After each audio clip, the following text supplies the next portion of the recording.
You know what? I've been wanting to talk about the FNAF movie for quite some time, and I wasn't sure what kind of framework to give it. Only that I wanted to talk about it. And the last time I did was the Mike Screenplay video, hey, what's that?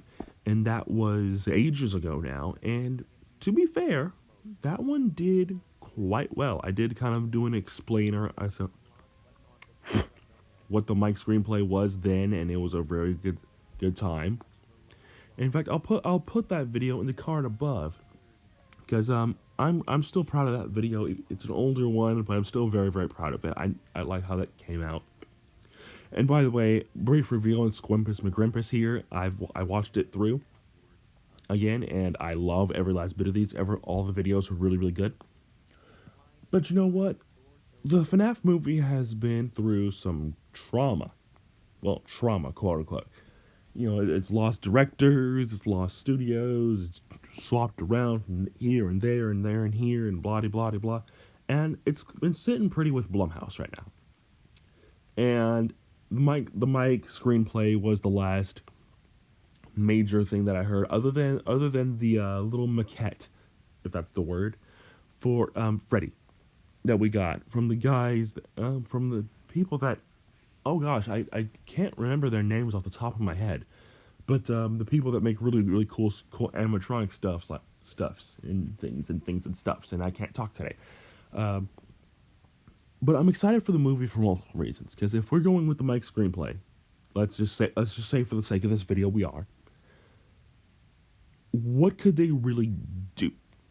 Now you could go from FNAF 4 all the way up to 6 with some backstory here and there. Hey, bullying the crying child Evan. Let's say his name is Evan for the sake of the video here, and kind of just going from there. And Mike is an interesting case because he is an antagonist turned protagonist, and then being one of the final characters to be sent off in peace.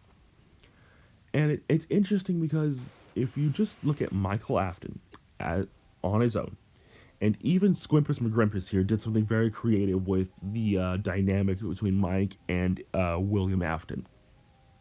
With the excuse me, I don't have it in this footage batch, but that one little tape that Squimpus has William leave Mike saying, "Hey, I check this tape every day. You best leave it exactly where it was, or I will know."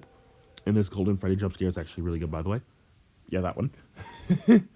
But yeah, no, the FNAF movie is gonna be great, and I still to this day believe it's in good hands because I'm pretty sure any other studio would have just rushed the movie out right now, and we would have it, and it would be terrible.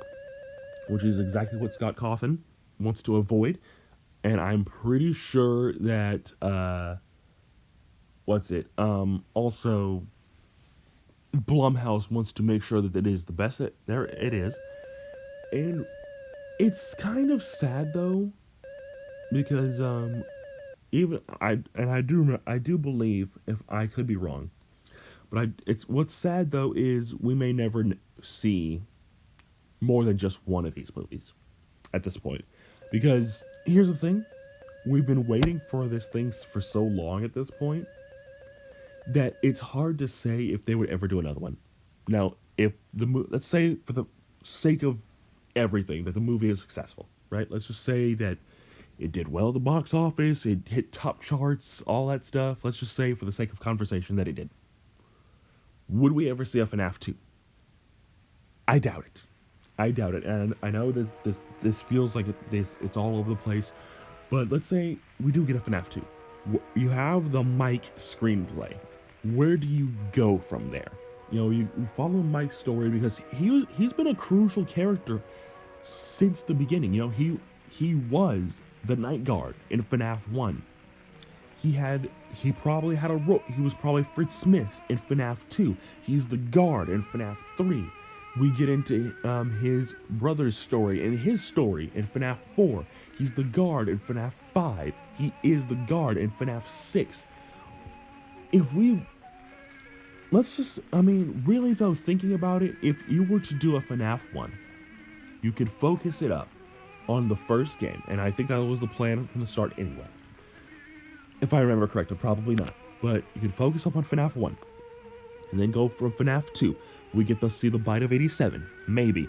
And, we see Mike's point of view of FNAF 2 because it's a different guard. It's Jeremy Fitzgerald from that point.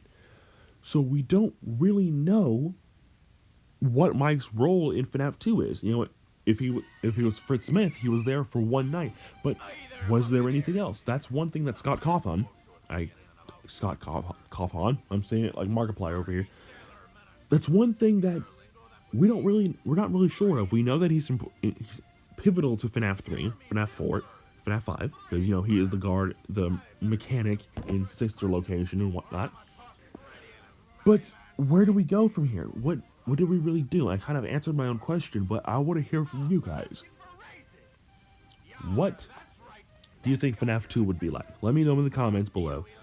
And I really want to have a dialogue about this because, a FNAF movie, we've been waiting for so long. Like I said earlier in the video, we've been waiting for so long, I don't know if a FNAF 2 is even possible.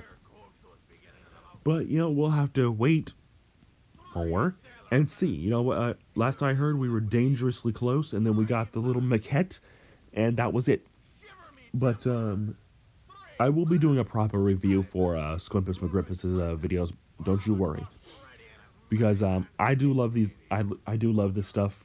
I will definitely do a much longer and kind of more analytical thing. I did kind of end up using this as a backdrop, but I love their work. I'll put a link to the playlist in the description below, so you can check these out for yourself. I mean, they're 3 years old, but still good animation, good story, good stuff overall. And what Squimpus did to expand upon this thing was really, really cool. So I'll put a link in the description below. But let me know, guys, what would you want to do for the FNAF movie?